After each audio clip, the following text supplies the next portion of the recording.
the past months, my name and my family's name have been dragged through the mud. I have repeatedly said it before, and I will say it again now.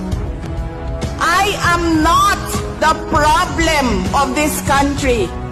Hindi ako ang problema ng Pilipinas.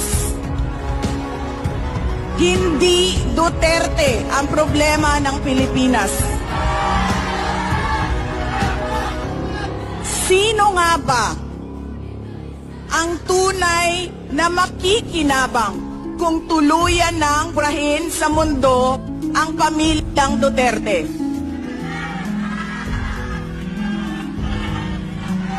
Hindi ang mga Pilipino. Lalo nang hindi makikinabang ang mga biktima sa krimen, mga walang trabaho, mga naghihirap, o maging ang mga nagugutom. What we are witnessing is a systematic demolition job against political opponents that once dared to put the country first, even if it meant going against the most powerful interests in our homeland. Sa kasamaang palad, iniluklok natin ang isang leader na walang kakayahang maintindihan ang tunay na kalagayan ng mga Pilipino. At higit sa lahat, hindi kayang magdesisyon para sa kapakanan ng sambayanan.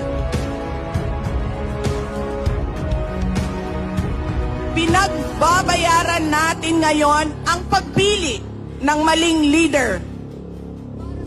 Nakikita natin ang lantaran at walang pakundangang paglabag sa ating saligang batas.